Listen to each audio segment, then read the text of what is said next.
Cheers, everybody. Sipping on a little Ripon Northwest Ale from Sun River Brewing. This is a local to the Central Oregon area up here. So, right. Yes, Rose, Nikita Lowe, Ray Russell, Landicho. Nikita Lowe, I'm good. How are you? How are you guys? Taylor Rice, hey. Alexis, Southern Hospitality. Hi from a newbie. Welcome, Alexis. What up, everyone? Shake in the house. My man, Shake. What's going on?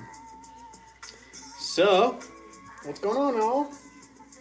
Welcome to another live edition of Making You a Bartending Pro. What we do here is just open format Q&A. There's no agenda. So we just talk about usually bartending, but we can talk about whatever you want. My man Shake here is the moderator.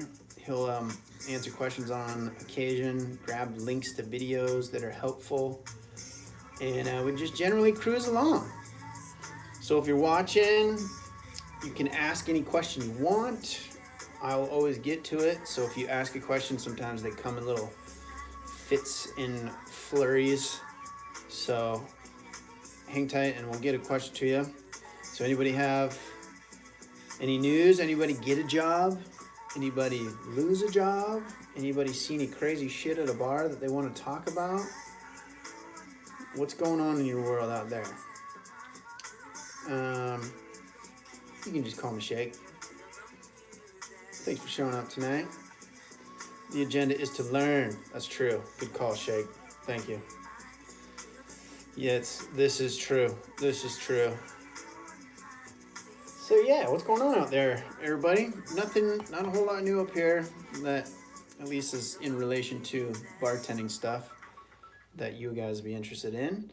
My missus got a job, so she's going to be relocating up here to the Northwest with me. So, preparing for the 4th of July with the Flaming Dr. Pepper. Good call, Shake. We got 4th of July coming up. So those of you who've watched the stream may know the story, how I've recently relocated and I'm kind of in limbo in between permanent locations, so I have not built my bar, the video bar. And yes, Rose, I don't know why it hides that. That's pretty funny, Rose. Says, I invented a cocktail. Does that make me a mixologist? Sure, of course it does. Why not? So anyway, as I was saying, I don't have my regular setup, so I'm not making regular videos at the moment. That music's kind of loud, huh? And so we just do these live streams, which is great because you guys can just come in here and straight ask the questions that you're most curious about. But dig into all the playlists and videos on the channel because they're there to help you get going into this industry. Yes, Rose, I invented a cocktail that I would say that makes you a mixologist. Sure. Since there is no legal distinction or delineation or requirement to have said title of mixologist, I dub thee mixologist. You are good to go. Alexis, Southern Hospitality. Most requested drinks. So that is a common answer that I start with, that it depends on where you work, right? So most places when you're brand new, bartending is going to be fairly simple. You're going to have self-explanatory 2-part, vodka soda, rum and coke, gin and tonic type drinks. And then you'll have a little bit of kind of some other common ones. Maybe Shake, grab that 15 most common cocktails, and I kind of go into that video that it depends on where you're at. Depends on the type of bar you're working at, and you could work at one place and make a ton of certain drinks, or a bunch of this or that or whatever, and then you could go across the street, work at another bar, and it'd be completely different. Which makes you go like, oh great, so how many drinks do I have to learn? Most of the time, as I've say like a broken record for those of you that have been on this live stream show, is you need to start with understanding the business, kind of how it works, that you're working in an establishment, and the whole point is to bring people in and let them have a good time, which usually just means being focused on them. Messing with my camera here. Facilitating a good time, making sure they have, you know, they're comfortable, they're taken care of. They're not there to play stump the bartender. So your most requested drinks are your simple, self-explanatory vodka soda, rum and coke, gin and tonics. All right, there's not a bunch of Deja, what up, girl? There's not a bunch of crazy, you know, there's that 15 drink list, and those are ones that you should definitely know. But don't worry about trying to learn a bunch of drinks. Just get out there and get flying with it. I mean, most of the cocktails you're gonna make are those real basic ones that I mentioned, you know, self-explanatories. And then sort of like cocktails that you may make are generally the ones that are going to be on your menu. So I usually discourage people from trying to memorize a bunch of cocktails until you get to an actual place and figure out what you're going to be making. Because if you spend hundreds of hours learning a bunch of drinks and then you get to a place and you never make any of them, you will not get those hundreds of hours in your life back. So, David Apodaca says, damn, you always go live when I'm about to start driving. Yeah, we always do these same times, David? Just to watch and drive. Fuck it. I like it. Nice. You can always watch these later on replay, David, because they will post to the channel on replay. So please be careful driving there. Don't get yourself into any hazardous situations. All right. So there you go, Alexis. It's kind of a moving target, but more important to just kind of focus on the whole big picture. It's a business, either a restaurant or a bar or a bowling alley or whatever it is. And the whole point is to get people to come in, and that doesn't necessarily mean having a bunch of whiz-bang cocktails. Usually just means good customer service. So just understanding how to be approachable and just kind of have an easy conversation with people will go a long way to making you a competent bartender. Okay, so yeah, I think it's because this cockiness is nice. Yeah, thanks, Shake. Stoke the ladies moving up here. So we'll have put my life back together, the personal side of it, because we've been long distance for a while now.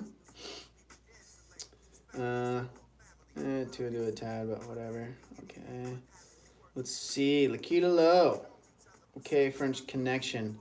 You make yours with Grand Marnier or Amaretto.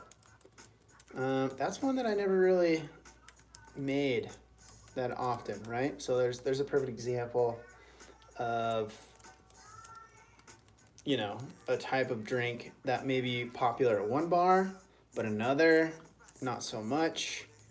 So let's see if we can look up the true OG. Or what I'll tend to do is I'll go to, if you're not sure, you can like go check a couple of recipe sources. You know, just Google the shit and see what comes up, and then get a general consensus of, you know, how common this is. Spidey. This is one vote for Amaretto on liquor.com. That's a pretty reputable source. Spruce Eats, this is another good one. They say Amaretto as well. I completely forgot what your question was. Oh, Amaretto or Grand Marnier. So the difference between those, the Amaretto is probably gonna be a little bit sweeter. Grand Marnier is probably gonna be a little heavier tasting, maybe just a touch, not a whole lot. David Alpadaga, you don't realize how accurate this guy is until you start bartending. Thank you, David. I'll take that. A little bit of a slight to my awkward delivery on these videos, which fair enough, I understand. Definitely a lot of them I am awkward as fuck, but I'm doing my best to get them out. I try to make them entertaining. sometimes in the early days that came across as maybe weird or inauthentic, but I promise everything I tell you guys stems straight from experience. None of this is theory. It's only straight experience based. So thanks, Dave. Appreciate that. Actually, I like that. I'm gonna do a little something like this right here. Like what? Shit. Yeah, so there you go. Check out that link. Alexis, perfect. Deja, yeah, worked at the Mexican place last weekend. Margaritas galore. I worked at a Caribbean place and made Moscow mules. Depends on where you are, for sure. Right, can have a big swing, even if places are right across the street, just in the style of the establishment, but also the people that come in there, because they'll be attracted to a certain style, right? Speaking of creating drinks, there's a link on how to come up with your own if you're working on that in your own establishment. Thank you, Shake. Lexus Southern Hospitality, you have an amazing channel and watch several of your videos. But I might say, I think you're fucking awesome, and what you're doing for us is absolutely amazing. Thank you, Alexis. This is my way of giving back to people. I do have my little bartending channel associated with it, the Bartending Blueprint, so that if people because some people are just really want to sign up for a thing, and it's like, I want to, how do I pay you back for all this information? So I can go buy that, but you don't really have to. It's all here on the channel. And it's just designed to, get you guys set up. Because it's just I'm really surprised that so many people that teach in this industry still focus on the cocktails, and it's about learning and all that kind of stuff. The cocktail creation side of it and the mixology side of it, which is awesome and necessary, and those guys need to be here. But from a base transactional level of what is taking place, it comes down to the customer experience over anything else. And so that's why I always say that. It's like, well, you gotta have good cocktails, good customer experience. Maybe. You can have the best cocktails in the world. If you have shit customer experience, you have shit customer experience. You have good customer service and good customer experience, you can give them a so-so cocktail and you still come away a winner. So that's kind of my angle on all this. But it's not to be disrespectful to any of those who are way smarter than me when it comes to mixology and the crafting, the craft side of it. It's like the food. What's the culinary arts side of it, right? Where the pairing of the different flavor characteristics of everything and what matches with what, that's a whole science in and of itself. And if people that are into that are way smarter than me, right? I just know what works on a context of the customer experience on the front line of what they respond to. And I think that is also more important and easier to learn for you guys when you're first starting out. So that's what I focus on first and foremost. And I make recipe videos, and I'm going to make more recipe videos. And a lot of that is just because that's what you guys will find first. And that's what will kind of draw you into my content. And then I pull you in with I dangle the carrot of a recipe video, but then you get sucked into my web of learning that it doesn't actually matter a whole lot. So a couple of basics of how to pour, and what is vodka, what is tequila, some real fundamental basic shit. But then after that, it should all be focused on the customer over anything else, in my opinion. Yeah, for sure. Appreciate. Okay, so let's see. Oh, did we ever finish the French Connection thing? I think the consensus was amaretto over Grand Marnier, but bit of splitting hairs. If you're not sure, ask the customer. Right, so there's a good example. If let's say you make it with amaretto and somebody comes in, they ask for it with Grand Marnier. Do you tell them that they're wrong and make it with amaretto, or do you make it with Grand Marnier? You make it with Grand Marnier, because the right recipe is the one that the customer wants. Anna, so do you prefer sugar or simple syrup? Which is best to use for delicious old-fashioned? Simple syrup, just because you don't have to stir it. If you want to get into semantics about what is a more pure and less processed, you know, sugar than, depending on your sugar, that you know, you can get like a pure raw sugar, but then just in a cold liquid, it's harder to dissolve, and it, you know, especially if it's big chunky rocky type sugar. So I will prefer simple syrup, and then just go real light on it. Ishtar, learning to bar back right now. Should be getting my first bar shift in a few months. Yeah, Ishtar, right on. Thanks for your tips. You are very welcome. Apadaka. These things keep jumping here. No, can't do that. Not as good. Tired last week. Okay, good, good. Driving, don't die. Deja, don't crash. I mean, don't crash when you're driving, watching. When you need someone, I'll be by your side. Nice. I like it. Jams are pumping. It's a good station. It's a guru. Pandora. Alexa Southern Hospitality, thank you so very much. I've been looking into more of the barback positions just to get me out there. And I've worked as a banquet server and event specialist and things of that nature. So I'm happy that you would say that. Yeah, for sure. Anywhere you can start is a good place. A lot of people get up in arms about like, oh, I can't start as a bartender. It's like, yeah, but if you would have started as a barback is probably the next best thing, or any other position. You can learn about the industry in general, and maybe you find out you don't want to be a bartender. Maybe you want to stay in a serving positions, because depending on the establishment, servers make more money.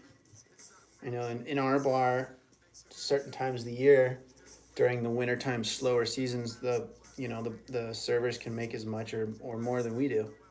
And then in the summertime busy seasons, it flip-flops the other way. David says amaretto all the way. Yeah. As agave syrup is a good option. It's a low glycemic sugar syrup. David Apodaca, unless they ask for sugar, for sure. BTO, the F84. I agree with the bartending is more about customer service than to acknowledge. That's why I still have a job. Nice. AS Rose says, when in a rush, muddling sugar cubes takes too long, for sure. All right, good. I'm glad consensus agrees. Kilo, you're very welcome. Apodaca says, Jesus, the chat is so delayed. Good thing there's plenty of red lights here in Sacramento. Yeah, sometimes the stream quality is difficult while streaming, especially if you're driving around and you're on.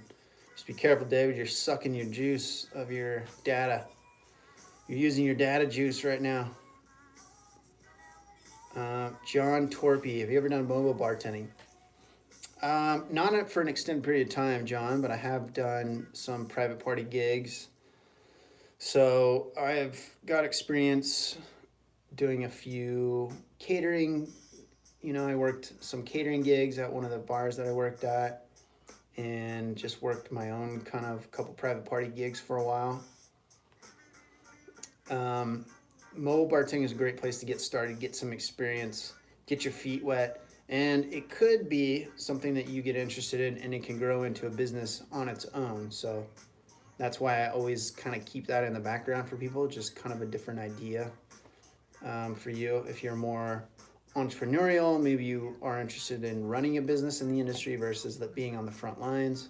So that's why mobile bartending is a good thing to keep in mind.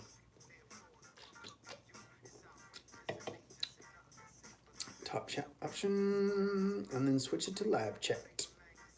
What are you talking about, Shaggy? You talking to me? What? I think we're good, right? Everything's good. Andreas Luan. Did I say that right? Lujan? Andreas Lujan. Those of you that are new here, I love to butcher names. No one is above getting their name butchered by me. I love butchering names. I try not to, but if I do, I apologize. I don't see amaretto could ever be interchangeable with a citrus liqueur. Just that close flavor spectrum.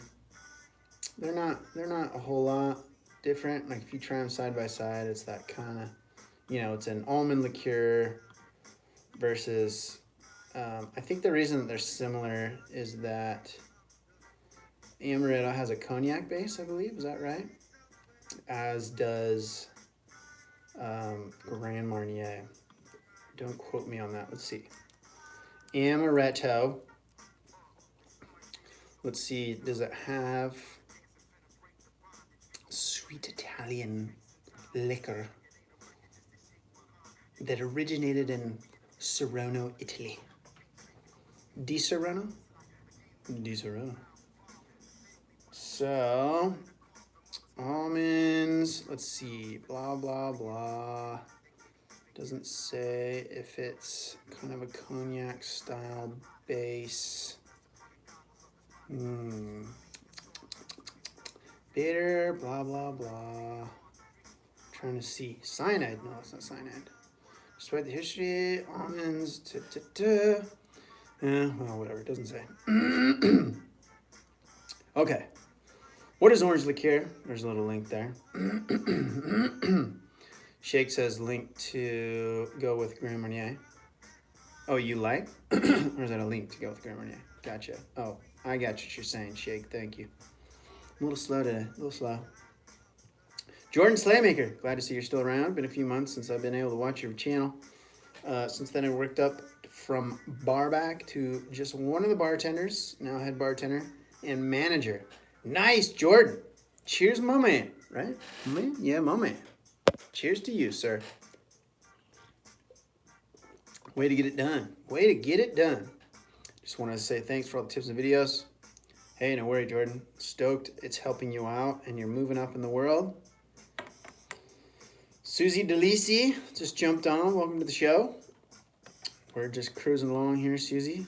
So if you got any questions, go ahead and jump in there. Fuck yeah. Sunjian 1314. I feel like that's not the right. Sunjian. I am drinking a Ripon Northwest Ale by Sun River Brewing. So this is a little local Central Oregon micro. Sun River Brewing. Shout out to those guys. They do good work. Brandy, Cognac, Armagnac. Link there, Shake. Thank you. So, yeah. I don't know why this is blocking content. That's really weird. How'd you make a soju cocktail? Pint glass, strawberry flavored. All right, so let's see here. I've never made a soju cocktail, I don't think, Mr. Apodaca. Let's see what soju cocktails. Soju, Korean yogurt soju cocktail. Sounds filling, versatile, easy to make. Just fruit, ice cream bars, or even yogurt and soda. Voila. Interesting. The Spruce Eats. It's a pretty solid resource. Let's see what they say. Yogurt cocktail might sound gross, or not gross, says crazy if you're new to soju, but yogurt soju is popular in Korea, all over Asia. That would explain why I've never made it. I'm not an aficionado or work in a place where we had Korean style. So 3 ounces soju, 3 ounces Asian yogurt drink, plain flavored, 3 ounces lemon lime soda. So soju is like a, okay, it's like a sake, right? That's what I thought. Is it a sake? Is that what it is? Is it sake? No yogurt.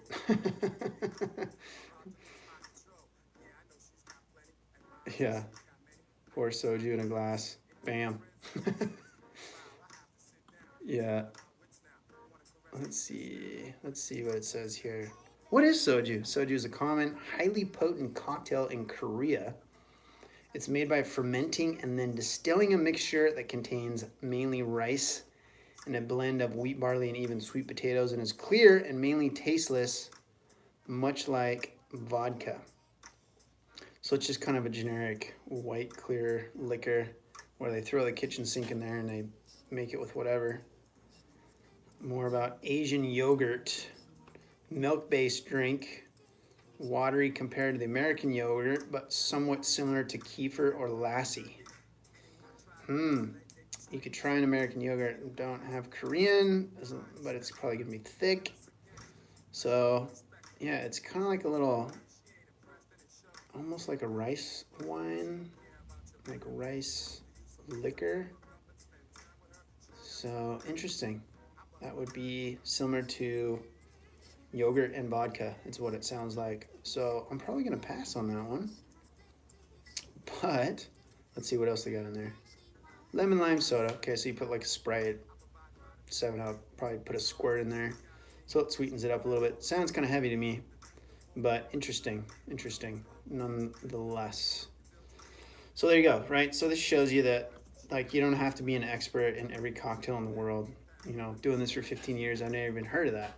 Actually, I've heard of soju, but I've never like seen or had a soju cocktail. So not to worry, right? Don't need to be an expert in everything for sure. Oh my God. Bunch of stuff popped in here. Now I came back over. Let's see, what do we got here? Soju, okay, got it. David, pop quiz, got you, thank you. How do we do? I had to pull up Google. I think I failed. That would be, if I pulled up Google in my classes, I would have failed. Shake, don't forget that. Pour soju in a glass, I like it. Never heard of it. Says AS Rose. Just soju, yeah. We're cheap, I guess. Yeah, from like the John Torp. You've been bartending a restaurant for about a year and want to get started in mobile bartending. Is Craigslist a good place to put a posting for private parties and events? So John, that's like you're getting into, or is there anything you recommend? Yeah, for sure. So like once you're talking about making a switch from being a bartender, of having a job, to running a mobile bartending business. So that's the difference from being an employee to being an owner. And there's all the same rules that or recommendations that come into play for any business.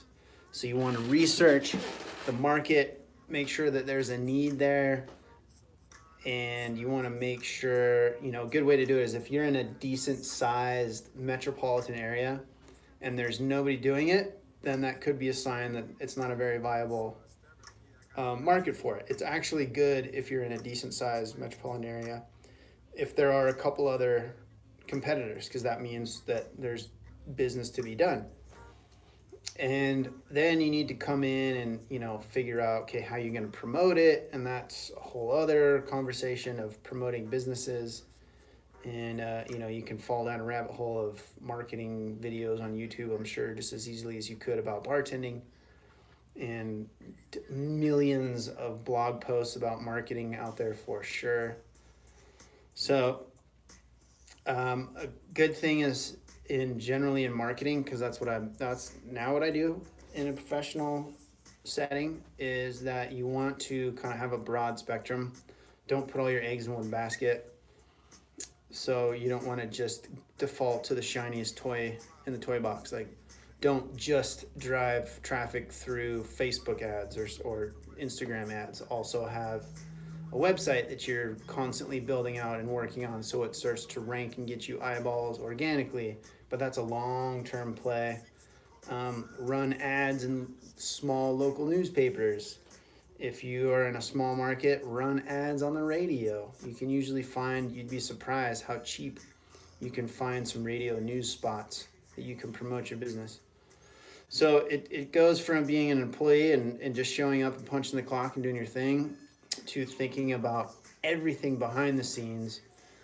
And with the mobile bartending stuff, you got to be careful, because if you're supplying, so it depends on if you're talking about just a staffing service where you can like hire you or other bartenders to come in and work parties, or if you're talking about like bringing the booze, so you're like a mobile bar.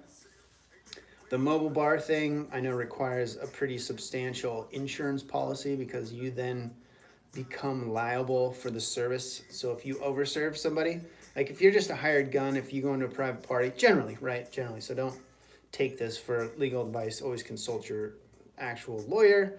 But generally, if you go into a party and the host of the party is providing the booze and all you do is go in and just pour for people, if anything goes sideways, it's on the person that threw the party and provided the booze. Now, if you're a mobile bar and you provide the booze, if people come in and get shit-faced and then drive home and something really bad happens, then that can come back on you. So that's why you got to think about that type of stuff. You need to make sure you're bonded or insured or, you know, whatever to protect yourself in case some dum-dum has too much. And even if you do everything you can to not overserve people, sometimes people will, you know, they'll be drinking and then they pop a pill and they have one more and then all of a sudden they're slurring and stumbling all over the place, you know, because of the way opiates interact with booze is an exponential compounding of the effect. So you got to think about, you start thinking about all that stuff. But other than that, you know, it's kind of the same thing. Just want to serve your customer, take care of them, make sure they're having a good time. You get into a little bit of party planning and that type of stuff, John, where, you know, people are going to ask you like, well, what should I have? What should I bring? And then you have to kind of go back and forth with them. Or you can do it ahead of time where you get organized and you're like, you know, if you're going to have X amount of people and these many types of alcohols, here's a basic list of stuff you should have, you know, kind of do the legwork ahead of time so that you're not constantly having to do that stuff on the regular every time you get a new gig. But that's type of stuff you'll figure it out on your own. So there you go, John. Kind of a long-winded answer for starting a private party bartending business. But it can be good, especially if you kind of start to grow it and you get enough business coming in that you can start to hire under people underneath you. So you can either cherry pick the best events or just hire people to go work them, and you're not even working. All you're doing is working on procuring the business, you know, like getting the business to come in, and then you just, you know, you take a cut or you just pay another new bartender-ish person to come work the gig for, you know, $20 an hour or whatever, and then you keep everything else. So I feel a sneeze coming on. Excuse me, everybody. Do apologize there. David Apodaca. Oh yeah, I got a bartending job at a Korean barbecue house. Important to note. There, I guess. Okay, explains the soju cocktail question, David. Thank you very much.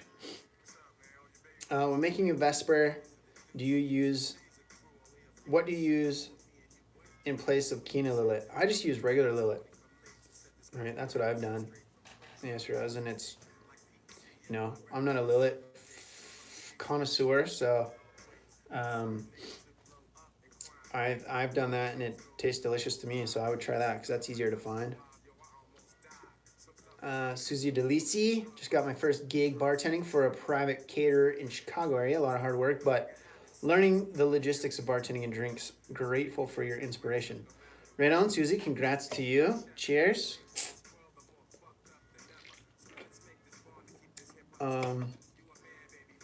And for those of you that are starting out, like once you start working and once you get that first bartending gig, and sometimes, you know, when you, like, sometimes when you get a job and you go on the first day and you immediately go like, this isn't going to last very long. What you want to do, and I'm not saying that's the case, but just in case any of you are, when you're first starting out, sometimes you have to take other gigs that maybe are not quite optimal. That's all right, because now you're working, you're getting experience, so keep doing that. Doesn't mean you have to stop looking for other gigs in the interim, so you can kind of keep, you know, staying on that job, get experience, learn as much as you can, but keep looking for the other gigs. And because now you have experience on your resume. Davis is Korean vodka, not nearly as strong, does taste not good. Get it if you want. I wouldn't recommend. Yeah, I probably won't be trying the Korean cocktail for sure. Luis Chavaria, thank you so much for everything. I'm a few months into my bartending job at Red Lobster. I'm the main bartender. I'm the main bartender there now. Love the channel. Right on, Luis, or is it Louis? Congrats, Deja. Yeah, you're the master of the mobile bartending. I enjoy the mobile bartending better because less longer nights. Also, being a mobile bartender isn't a full bar thing, which is great because I have horrible memory. So I mean, definitely it's a valid point if you're worried about memorizing too much stuff. The the mobile bartending or private bartending stuff you do is really super basic most of the time. You're talking, 2, 3 alcohols and like 1 or 2 mixers for each of those. So it's super limited. Lexa Southern Hospitality, you're very welcome. Katrina Goussant? I'm butchering that. Do apologize. How can I get people to tip me higher? Make them laugh more. Make them enjoy your presence. The tried and true way, which you got to be real careful, it's a slippery slope because you're basically stealing if you do it in excess. But you can also hook people up, buy them around, right? But again, be careful with that one. Don't abuse it, because if you do, like I said, there's the moral issue of you're just stealing shit. And if you get caught, then you will no longer have a job. So generally, it's just like increase the quality of the experience for people. So just help them have fun, make them laugh. You can also get more people in.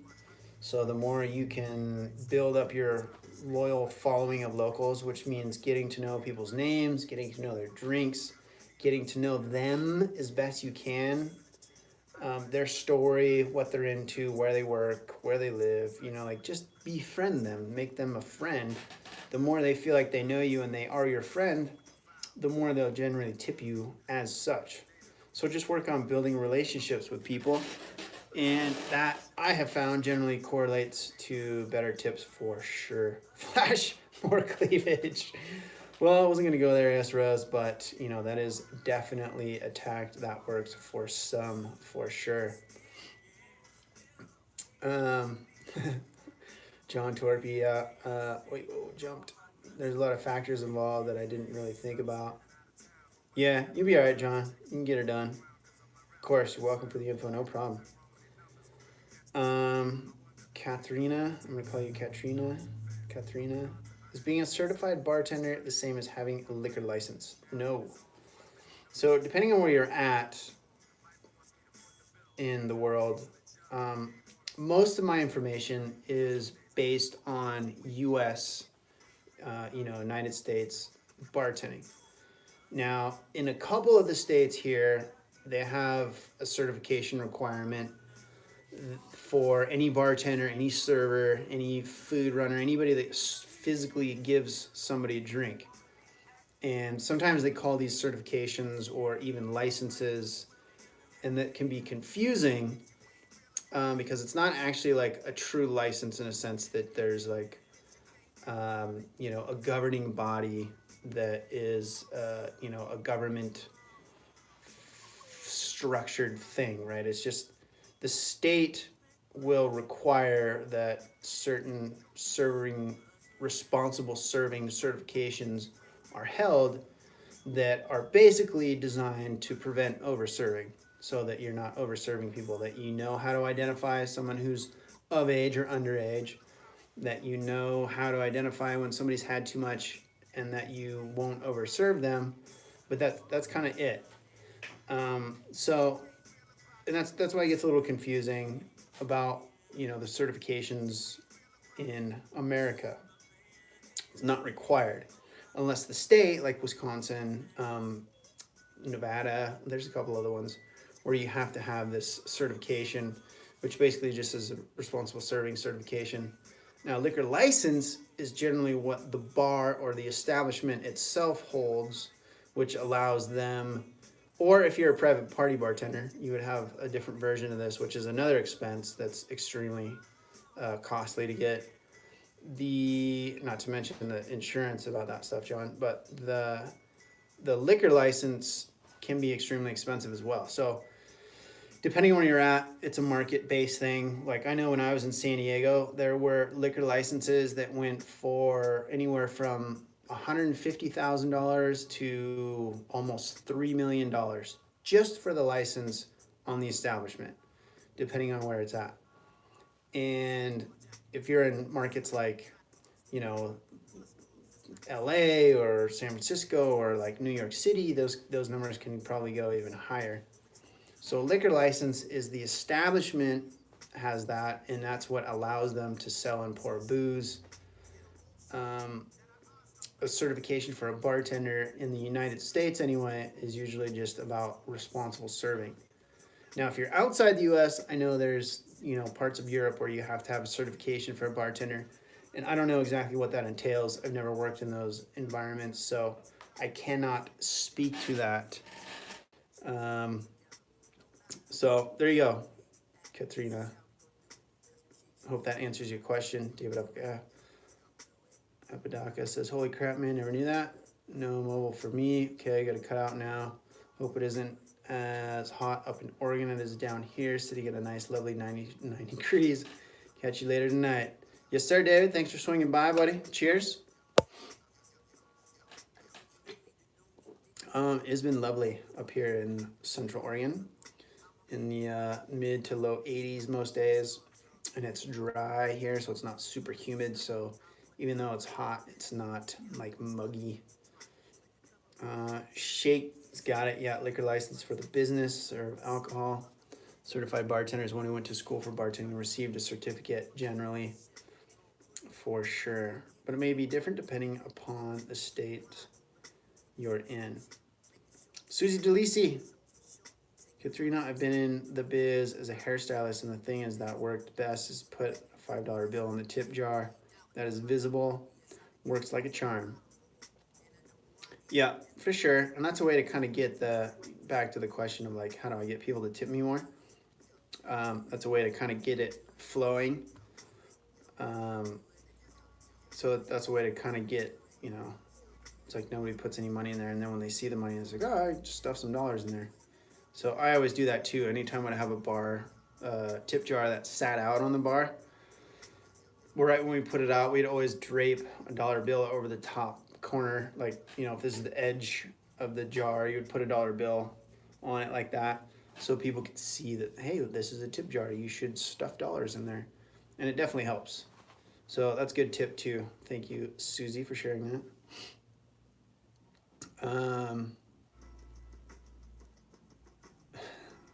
Katrina, okay, got it. So does a bartender need a liquor license to throw a private party? You need a liquor license if you supply the booze, unless it's in your own house and it's just your friends, right? If you are, which I'm assuming you're not gonna host, right? Yes, if you're gonna sell, so like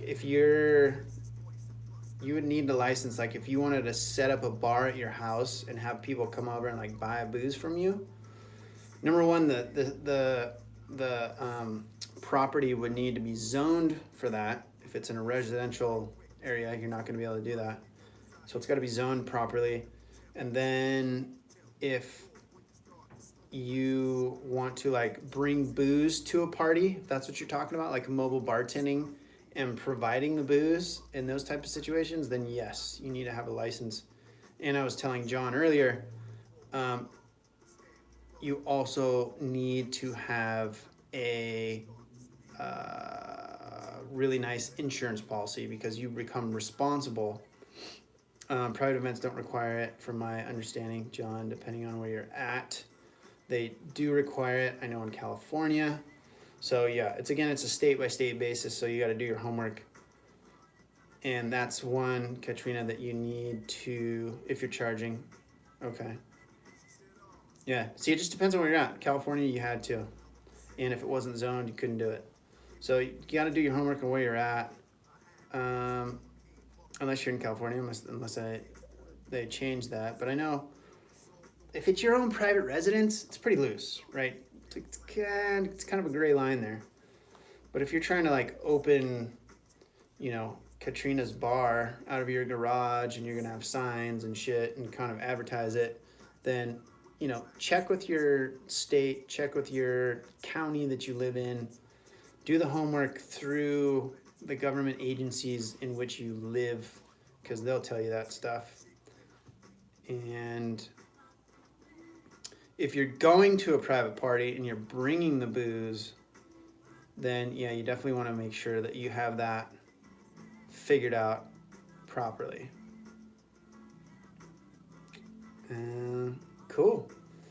All right, getting to the end of the hour here, so we're gonna do last call for questions, y'all.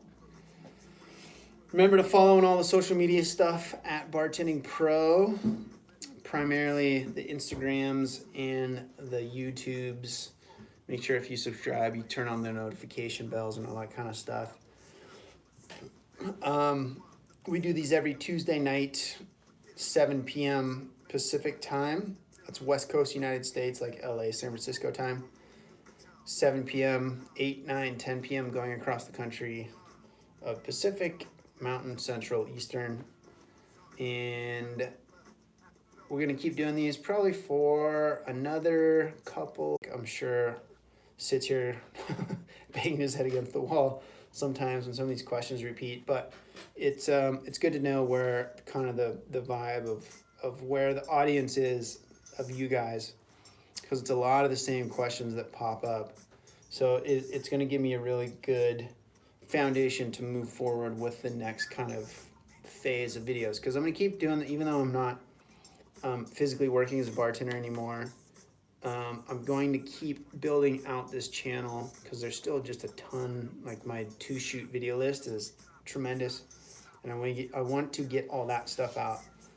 And the more I do these, there's more stuff that I want to, you know, I keep finding out I need to put out there for you guys. So as this channel continues to evolve, I have a stated goal of getting it to 100,000 subscribers. Just because it'll be cool, and that's just something that'll look cool on my resume. And it just means I'm helping a lot of you guys, which really is the only thing that matters, is helping you guys out. So, yeah. So if you're hanging out watching, now's your chance to ask a question, as there's nothing in the queue. And if not, then we will shut it down a couple of minutes early. So yeah, as I've said before, even though we're kind of getting into June now and it's still a little bit past prime time, but if you live in the States or anywhere that's coming into the summer seasons, and especially if you have any sort of a tourist season or a tourist element to your area where you live, then yeah, of course, John, you're very welcome. Then now is the time that people are hiring for the summer season. And it was actually kind of April, May is sort of when places start doing it. But you can go in now because there may be people that were hired that didn't work out, and so they need to get rid of them, and they need to rehire, or they realize that they didn't hire enough and they need to hire somebody else. So the summertime is the prime season to find places that are hiring. So don't wait until you think you're ready. Don't wait until you think you need to memorize more cocktails or more drink recipes. The most important thing you can do is to get out there and start knocking on doors, dropping resumes, and then following up with people. If you follow up with people by the 4th time, you were doing more work than 97% of the competition. 60% of people will never follow up after the first resume drop. And by the 3rd time, that drops all the way down to 97%. So if you're following up that much, it's definitely going to be memorable to those people that you're following up with. And they'll start to get to know you, absolutely, and they will eventually give you a shot. So when you first drop the resume, go in there, shake their hand, just be nice, just try to get to know them. Don't try to get a job on the spot. They might not even be hiring. It's like, hey, would love to work here, type of thing. Like, curious, do you need any people? Be willing to start in other positions. Like, hey, are you hiring bartenders? No, or do you guys need any help in any other areas of the establishment? I'd be willing to start anywhere, kind of a thing. Yes, no, whatever. Talk to them, try to shake their hand, and then get moving on. But follow up a week later, then wait 2 weeks, follow up again, wait about 3 weeks, and then follow up about every 2 or 3 weeks until you get to that four follow-up point, number 4, right? Following up a 4th time. And then just keep on that. And if you have a list of 20 to 30 places that you do that with, I guarantee you, if you follow up with 30 places 4 times in that manner, you will find a job. And it's uncomfortable, right? It might not be starting off as a bartending job, but somebody will offer you a job. And the best way to get a bartending position is to get promoted from other positions. So bartenders are promoted up from other positions much more commonly or much more often, unless it's a brand new place. But if a place has already been running and humming along for a while, it's been established, you're much more likely to see people that are already in the establishment working in other positions promoted before they hire somebody from outside, because they know the culture, they know the crew, they're part of the family, and they want to hire from within because that's just good business, because it keeps your people in-house happy. So get out there and get to know some people that can give you a shot is the best thing you can do. Lee Rose, or AS Rose, Lee, thanks. Hold the hairy moves. Jericho Maddox, should I go to a bartending school or just start as a barback? I have an offer for both on the table. Take the barback.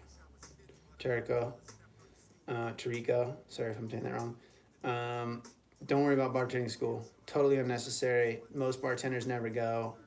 Especially if you already have a job offer, take it. Totally, 100%. Absolutely. Yeah, there you go, Trico.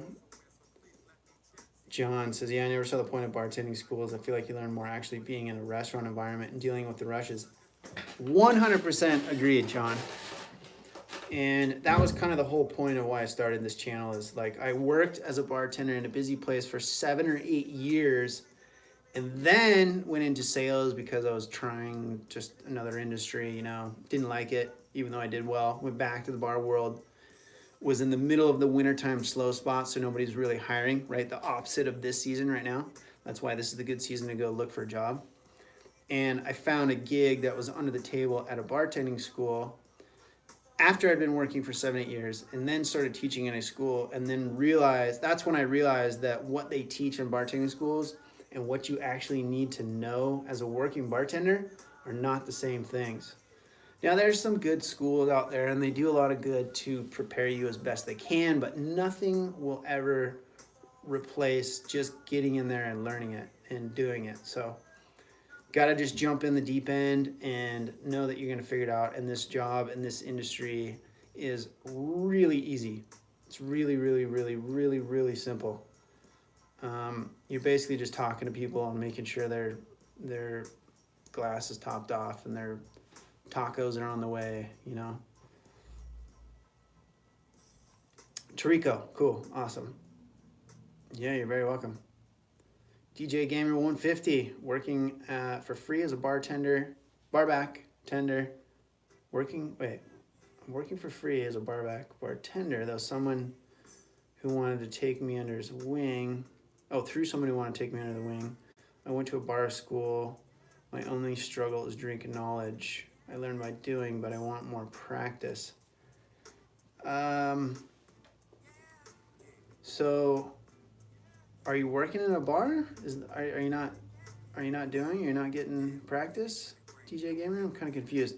I also on a tight budget, so I can't just go buy stuff and practice freely. Kind of like what we were just talking about, DJ Gamer. The best thing to do is to start in other positions and just start to get to know the industry in general. Willing to start as a barback is the best place, because you're half a step away from being a bartender, and you're learning a lot. You're experiencing the flow of the business, like John said, just dealing with the rushes and understanding how to read people and when they need attention. I'm working there but not getting paid. If you're in the United States, that's not legal, my friend. I don't think, unless you signed away that right. Working there but not getting paid. The guy wants to help me get experience, since most places require experience. It's a restaurant bar. He should still be paying you. He's taking advantage of you. I know it. You signed it. So I know that it sounds like he's helping you out, and maybe in some ways he is, but he's also intentionally taking advantage of you, because he's got a free bartender that he doesn't have to pay. So I would do that for a very short time, like a couple of weeks tops. And then, yeah, I don't care. I don't know. That's your call, your situation, my man. But that type of stuff makes me, not knowing the situation, makes me want to go in there and punch your boss in the face because he's taking advantage of you. So to each their own, my man. You are getting experience. Put that on your resume as a working bartender, and then go knock on doors and find a place that will pay you, because you are a bartender. You are working, and you are getting experience.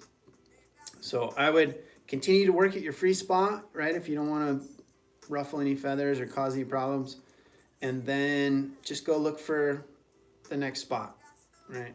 And now that you've worked a little bit, what I would tell you is to just fudge how much experience you have a little bit.